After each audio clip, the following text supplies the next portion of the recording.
नमस्कार, मैं हूं प्रदीप कुमार। आप देख रहे हैं पॉलिटिकल आइडिया। पॉलिटिकल आइडिया के आज के इस अंक में आप सभी दर्शकों का बहुत बहुत स्वागत है। मित्रों, उत्तर भारत में इन दिनों शीतलहर चल रहा है और उत्तर भारत में सबसे बड़ा राज्य उत्तर प्रदेश, देश का सबसे बड़ा राज्य उत्तर प्रदेश में राजनीतिक गर्मी इन दिनों चरम पर है। एसआईआर चल रहा है। एसआईआर के बाद जो वोटर लिस्ट का ड्राफ्ट जो है चुनाव आयोग पब्लिश कर चुकी है और इस एसआईआर के बहाने जो राजनीतिक गर्मी फिजा में बनी हुई है, उसके बाद केवल गर्मी की तपिश प्रतिद्वंदियों के बीच नहीं बल्कि सहयोगियों के बीच भी महसूस की जा रही है। इसी क्रम में अखिलेश यादव का एक बड़ा बयान लगातार मीडिया में चल रहा है। अखिलेश यादव ने कहा कि कांग्रेस पार्टी और समाजवादी पार्टी के साथ जो सीटों का तालमेल होना है उसके आधार की खुलासा किया अखिलेश यादव ने। मित्रों, आपको याद है 2017 का विधानसभा चुनाव अखिलेश यादव और कांग्रेस पार्टी, समाजवादी पार्टी और अखिलेश यादव की पार्टी दोनों मिलकर लड़ी थी। लेकिन 2022 के विधानसभा चुनाव में कांग्रेस अकेले लड़ी।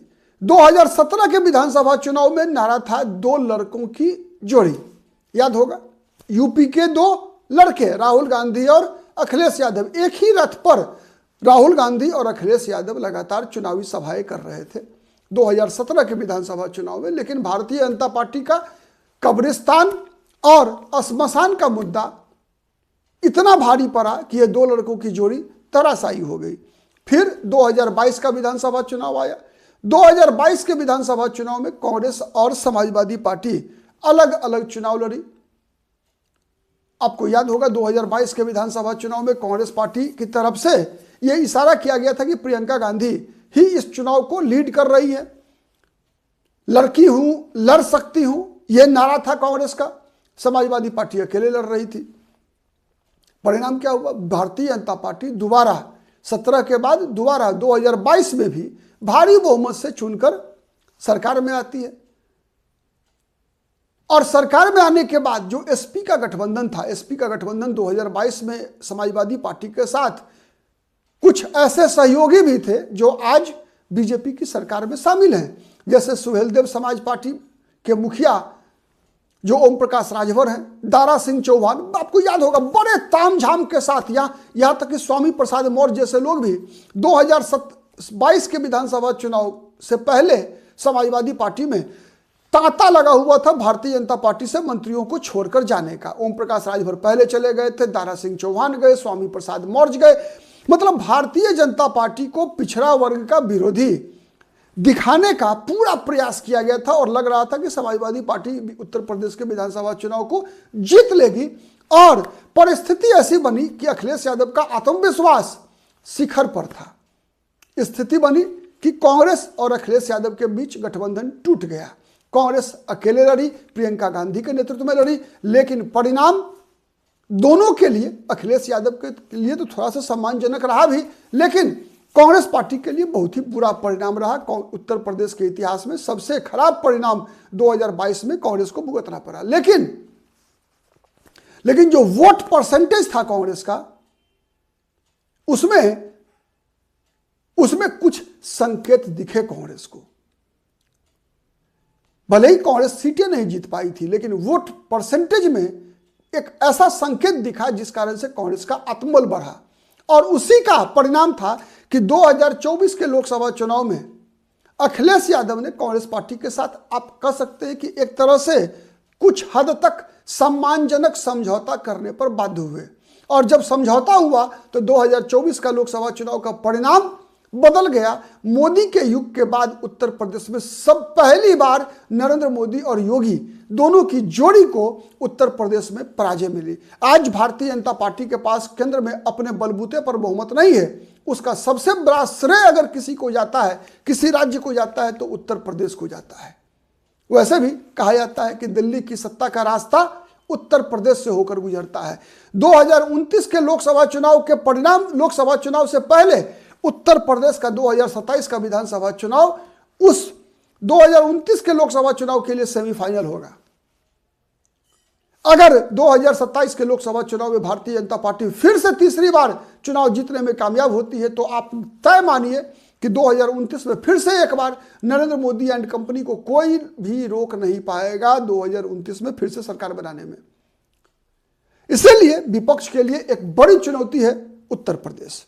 ठीक है, अब इस उत्तर प्रदेश में मित्रों अगर हम देखें तो जो अखिलेश यादव को समझने के लिए आपको थोड़ा बिहार चुनाव, और इसलिए मैंने बताया आपको 2017 और 22 का उदाहरण इसीलिए दिया कि 27 के चुनाव के लिए भी यह फैक्टर सबसे बड़ा फैक्टर होगा और यह देखना पड़ेगा कि अखिलेश यादव इसमें करते क्या है। अगर अखिलेश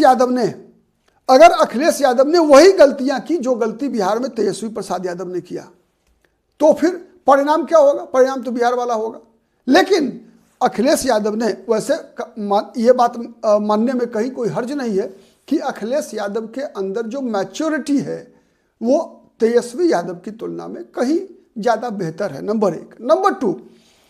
नंबर टू ये है कि बिहार में जो ध्रुवीकरण होता है वो जितना मजबूत ध्रुवीकरण तेजस्वी यादव के खिलाफ होता है उतना मजबूत ध्रुवीकरण अखिलेश यादव के खिलाफ नहीं होता। हाँ, मुस्लिम मतदाता एक निगेटिव ये है अखिलेश यादव के लिए कि मुसलमानों की आबादी बिहार की तुलना में उत्तर प्रदेश में अधिक है। और मैं बराबर कहता हूं कि बिहार और उत्तर प्रदेश जैसे राज्य में 3 वर्गों के बीच के खिलाफ ध्रुवीकरण होता है, एक सवर्णों के खिलाफ, दूसरा मुसलमानों के खिलाफ, तीसरा यादवों के खिलाफ। तो एक तरफ जहां बिहार की तुलना में यादव जाति के मतदाताओं की संख्या उत्तर प्रदेश में कम है, बिहार में जहां 14% के आसपास यादवों की आबादी है वहीं उत्तर प्रदेश में यह लगभग 9 से 10% मैक्सिमम है। ठीक है, और लेकिन तो इसीलिए अगर आबादी कम तो ध्रुवीकरण भी कमजोर होता है। जितनी बड़ी आबादी होती है, आप देखिए ना, जैसे हरियाणा में जाटों के खिलाफ कितना तेज ध्रुवीकरण होता है। गुजरात में देखिए पाटीदारों के खिलाफ ध्रुवीकरण। ठीक है, तो ये एक बहुत बड़ा संकेत है। महाराष्ट्र में देखिए मराठाओं के खिलाफ ध्रुवीकरण।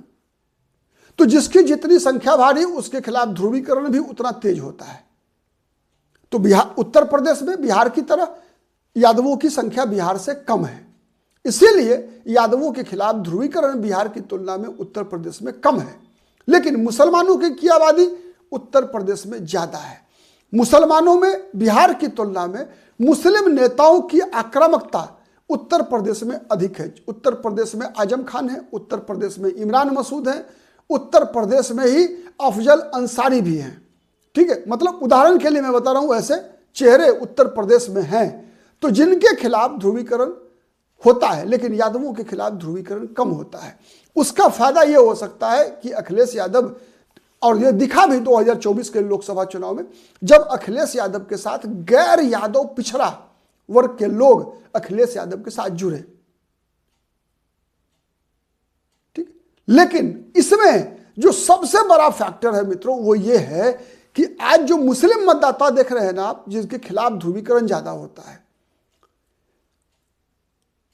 लेकिन यह बात भी सच है कि लगभग 50 से 70 सीटें ऐसी हैं उत्तर प्रदेश में जहां पर कि यदि समाजवादी पार्टी को जीतना है, अगर समाजवादी पार्टी और समाजवादी पार्टी के वाला गठबंधन अगर चुनाव जीतेगा तो वो गठबंधन तभी जीतेगा जब मुसलमानों का वोट बटेगा नहीं।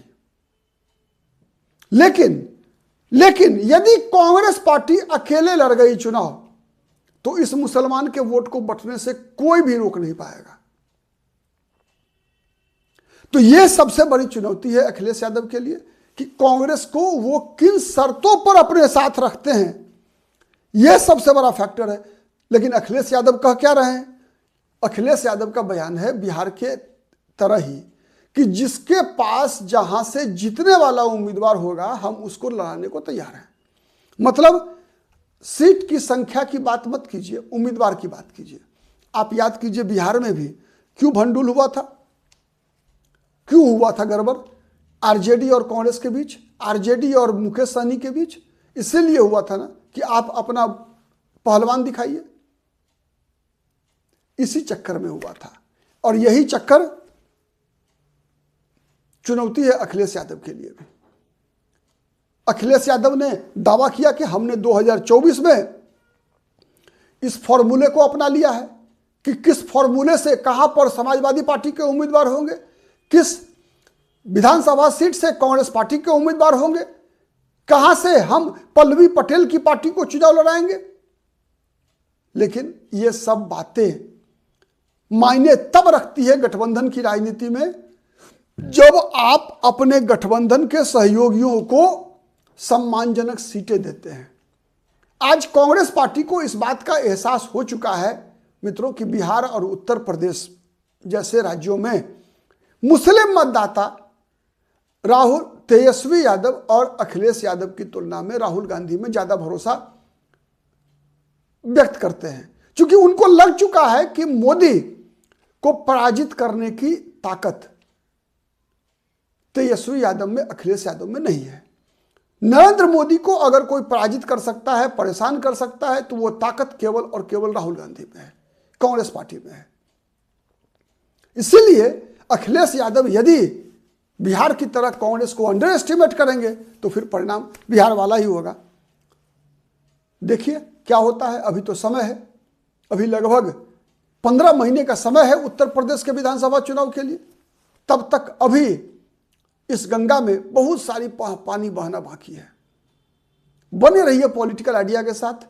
हमारी नज़र हर उस खबर पर होती है जिस खबर का विश्लेषण, जिस खबर के अंदर भीतर जाकर, तह में जाकर आप उस खबर के राज को जानना चाहते हैं, उसके प्रभाव को जानना चाहते हैं, उसकी पृष्ठभूमि को जानना चाहते हैं, और ये सब लाने का प्रयास हम पॉलिटिकल आइडिया के मंच पर करते हैं।